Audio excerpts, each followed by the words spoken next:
It's very interesting looking back on RE4's legacy because right now it's considered one of the greatest games of all time. It's hyped up, everyone loves it. It's looked back on very fondly. People still play it more than the remake.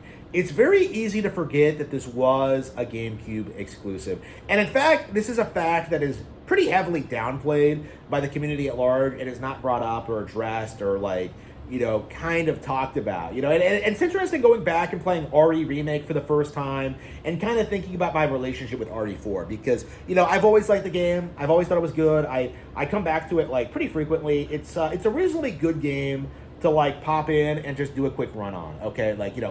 It's pretty well paced. It's pretty well balanced. It's a lot of fun. It's addicting. Wish it was a little bit harder, Again, I've beaten it on professional several times, so it's I kind of wish they would just... I don't understand why they don't just, keep incrementally just releasing new difficulty levels so I can keep going through this over and over again. The game is a bit too easy, but, as a whole, I've always really enjoyed it for what it is. My mindset, though, is, seeing it on these lists, the greatest game ever list, I have a very reasonable question to ask. If this game was still a Nintendo exclusive, would anybody care about it? And the answer is pretty obviously no.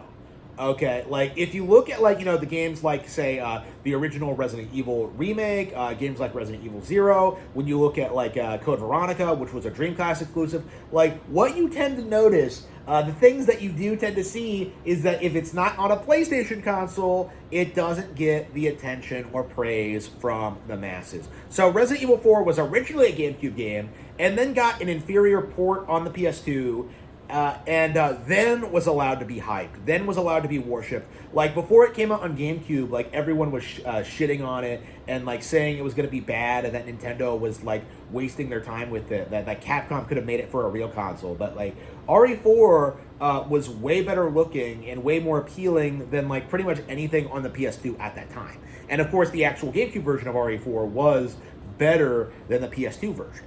All the additional content the PS2 version added was garbage and isn't worth talking about. So, Resident Evil 4,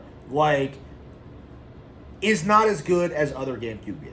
I would say it's not as good as the original Metroid Prime. I'd say it's not as good as, Eternal Darkness. I would say it's not as good as, Super Smash Bros. Melee or Pikmin.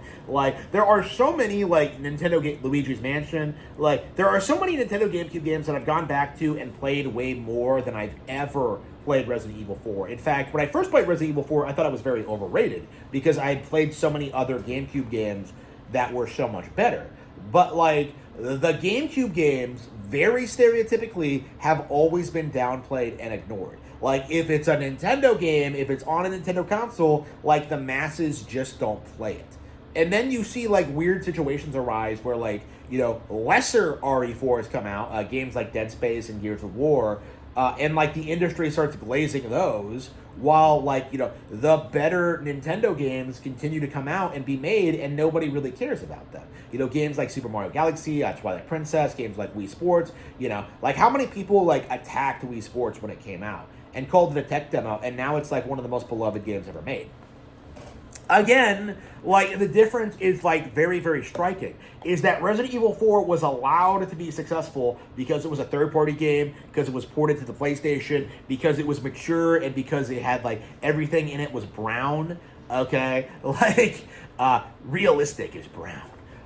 Because Resident Evil was, because it went multi-plat, suddenly the industry was perfectly fine calling it the greatest game ever made. And yet you still don't see that for, say, the far superior The Legend of Zelda Twilight Princess. You still don't see that for, games like Baten Kaido's Origins, or for, Tales of Symphonia, or for, so many of these other great games that were, huge deals on Nintendo GameCube. Again, it's so interesting kind of seeing how the industry constantly glazes RE4, but fails to neglect, where it came from, and how that specific console had way better games than it. And I do think this is something that we do need to preface going forward, is that, yes, I like RE4, I've enjoyed RE4 over the years, it's a good game, it isn't as good as what Nintendo produces. RE never got better than Resident Evil 4. Okay, Requiem came close. If Requiem like managed to like be more like RE4 in the Leon sections, it would be better. But like as it's just not as good. Let's be real. Requiem is the closest the series has ever been, and that game got mogged by like Pokemon Pokepia in sales and relevancy. Okay, like Resident Evil Requiem simply isn't as good as Mario Tennis Fever or like Kirby Air Riders or Donkey Kong Bonanza or Mario Kart World, and we're gonna see this game like slowly taper off into irrelevancy by the end of the year. Okay, maybe Resident Evil will have some glorious return to form after this, but I don't think so. Like, what is going to happen is that we're going to see more and more Nintendo games come out and just completely eradicate, like, Requiem's relevancy. And what we're going to see is just this slow, gradual decline of the franchise. It simply isn't as good as it could have been because it didn't stick with its Nintendo roots. Like, what Resident Evil should have done after 4 was just like, oh yeah, we have this a third-person shooter on the best hardware, the Nintendo hardware. Let's make it the de facto like horror action game franchise. Like, they could have done that.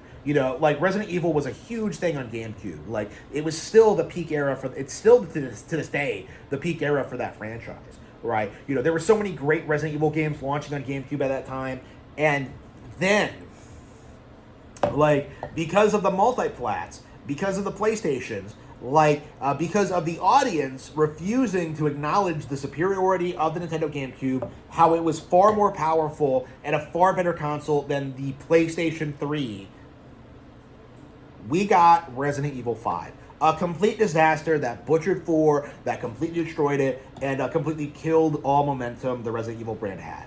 Like, they would have been way better off continuing to make games exclusive to GameCube, exclusive to Wii, exclusive to Wii U, instead of trying to pander to, like, the mass audience, okay?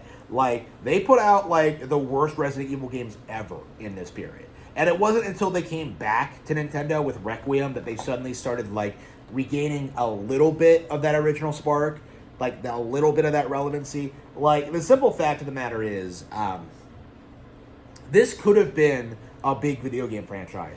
Like, they could have made a big deal out of Resident Evil 4. They could have endlessly, like, made sequels. They could have endlessly, like, done new interesting things with the idea. They could have expanded the world, the setting. They could have, like, done all sorts of things. But the simple fact of the matter is, they gave it all up simply so they could grift off the PlayStation thing. Like, that is the end result. That is why Resident Evil has fallen off. It's why we're never going to get a game like 4 again. It's why these games are so bad now, is because these developers couldn't handle the fact that something like RE4 was going to get overshadowed by Super Mario Sunshine and Beautiful Joe. That is just the reality of it. Like, the reality of it is, like, Resident Evil 4 long-term is never, ever going to retain its relevancy the way that Super Mario has.